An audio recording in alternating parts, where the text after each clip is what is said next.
If you're gay, then you're gay. Don't pretend that you're straight. You could be who you are any day of the week. Heavy boobs, kids like dying stars. I got them heavy boobs, heavy boobs. I can't run real far.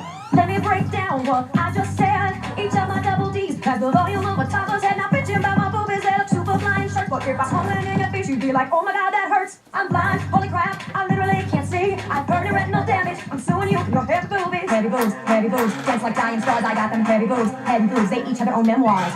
What you gotta know is that boob baby where it's at. But if you cut them open, they're just sacks of yellow fat. Stuff falls into my bra. It's a little bit of a drag, but when I go to bed at night, it's like opening a Mary Poppins bag. Hey, get him! I got them heavy boobs, dance like dying stars. I got them heavy boobs. Don't need an airbag in my car.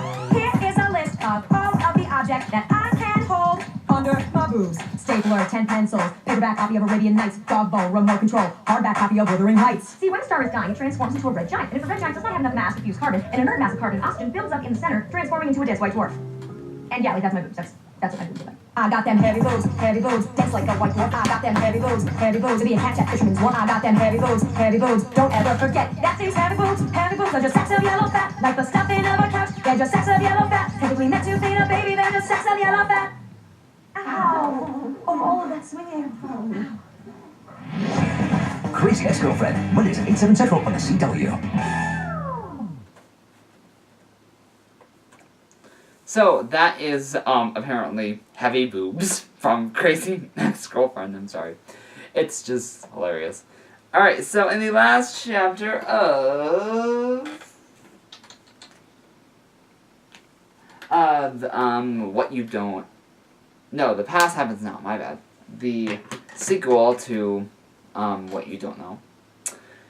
In chapter 19, that time, yeah, right, it's apparently, in the ending of the chapter, apparently, Jay found something. We don't know what it is yet. But here's the last part.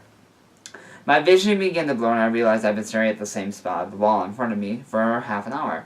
I didn't want to fall asleep without knowing Drake was okay. So I stood up and slowly exhaustion drowning me. I made my way down the wooden stairs. Around the corner, I flipped on a light switch.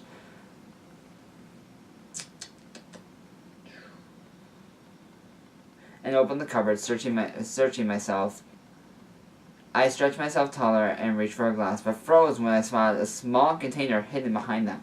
I carefully shuffled through the glasses, cautious of making too much noise. I peered into the cupboard of the plastic container. Some kind of pill in it. I guess I couldn't make out what it was labeled. It appeared as if it was something someone scratched it out. It was probably what Aaron was looking for. I wondered if Drake knew, whether he knew or not. I wasn't going to let Aaron consume any more of whatever this is, so I took it. And if I was a minute later, I would have been caught. Just as I was closing the cupboard, the front door opened. Chapter 20. I'm right here. Drake's point of view.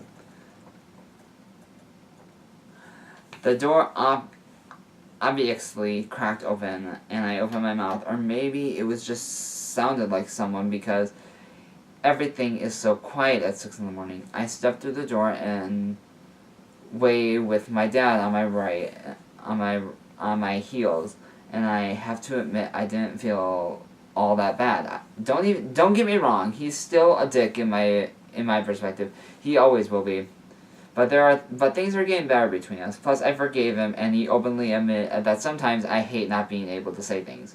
So I should probably classify him as something a bit better than what I have been.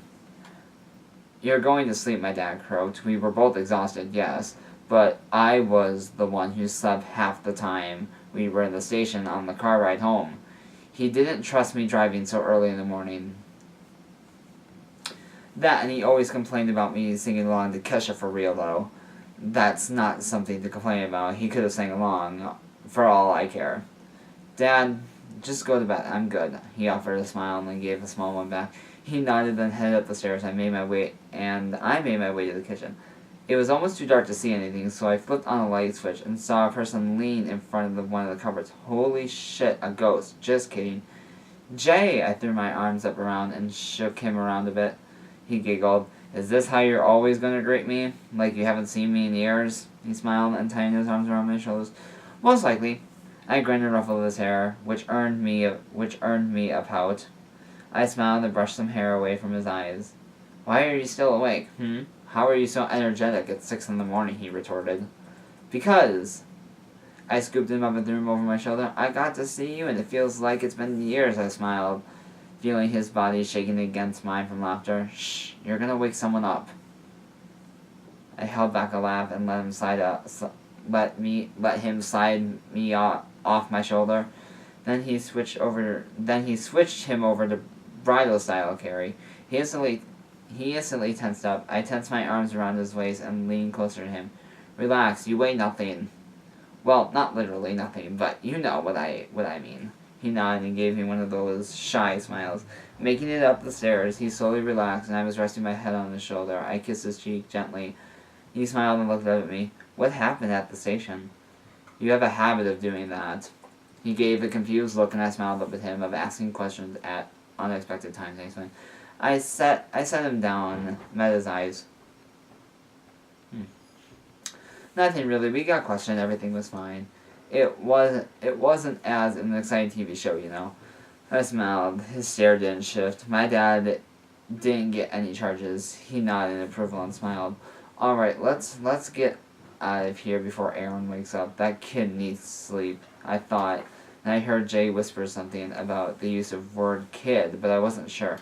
I flipped on the lights, and Jay looked around my room. He'd never seen it before. I watched him. How was Aaron? Did everything go okay? He ran a hand through his hair and looked at me blankly. I flopped down on my bed and patted the spot next to me. Come here, JJ. He broke into a smile and sat next to me. You're not hurt or anything, right? I put an arm around his shoulder. No. He shook his head. No, I'm okay. I don't know if Aaron is, though.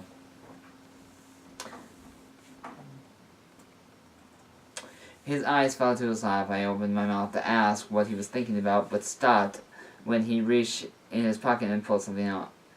I spent a lot of time looking for these. He frowned, a small bottle of pills in my hands. I allowed a deep breath. Did you know? He asked. I shook my head.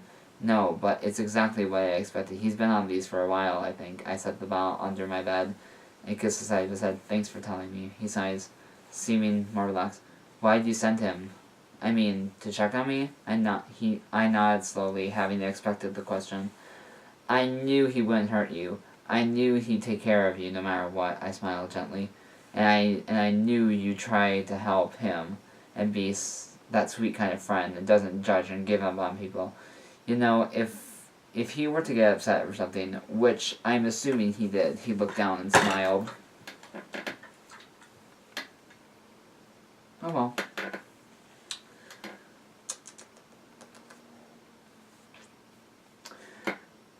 You know, if he were to get upset or something, which I'm assuming he did, he looked down and smiled. Thanks, Drake. I lifted his chin, looked into his eyes, and his smile grew a bit. You are, oh, so very welcome. He looked down, and I was starting to think he simply didn't have energy to keep his head up. I chuckled and covered my mouth, not realizing it was audible. Jay, you need sleep, he began to shake his head. But I already pushing him over on the bed. He didn't protest at all. I kicked my shoes off and laid across the bed. He was already curled up and had his eyes shut. I smiled and got up again to turn off the lights. Drake? I could see him enough to tell him that he had lifted his head and sat next to him on the bed and found his hand. I'm right here. It's okay. I knew he was afraid of the dark. No, he hadn't told me, but yes, it was obvious. He squeezed my hand, and I felt shifty in the bed. He sat up and hugged my waist and put my arm around his shoulder carefully, leaned back so we were lying down. He relaxed against me and breathing out, I love you so much.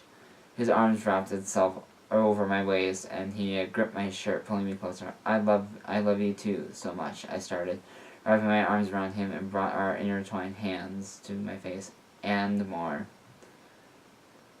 I kissed his hand, and he laughed softly against mine. You're such a liar. I could feel him smiling against my chest. Okay, Jay, whatever you say, I smiled. I laughed quietly, and the lock at his lack of response. All I could hear was slow, deep breaths. I set my hand on his head, running my fingers through his thick, soft hair. I gently tilted his head towards mine, carefully not to wake him up, or like every other time before. I ran my fingers sideways through his hair, gently pushing it out of his eyes. He tightened his arms around my waist and moved his head slightly. Damn. Drake? He sat up slightly and I smiled sleepily, rubbing his eyes. Aw, yes. I smiled widely and squeezed his hand. I looked up and then kissed him gently. I kissed back, feeling those butterflies in my stomach, and somehow always knew it would bring back. Good night, he whispered. Good night, we exchanged smiles, and he laid back. By the way, you're getting better at pretending you're asleep, he giggled. You're good at making me accidentally start to fall asleep while I'm trying to pretend to sleep. I laughed softly and shook my head. I guess I'll just have to do it again then. I began running my fingers through his hair and let out a deep breath. I smiled and turned my head to look out the window. The dark blue color of the sky became lighter, and the orange was jutting out over the horizon. Call me what you want. It was fucking beautiful. It always is. I hoped it wouldn't wake Jacob, though. I hoped he was tired enough to fall into a deep sleep and not wake up until he had felt completely rested. And well, he deserved that.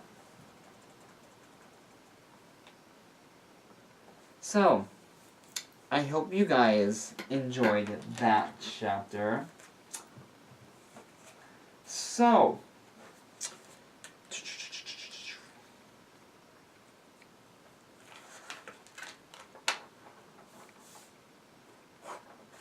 I will see you guys tomorrow for chapter 21, 3 in the afternoon. And until next time, it is okay, just ask the GSA. Mwah!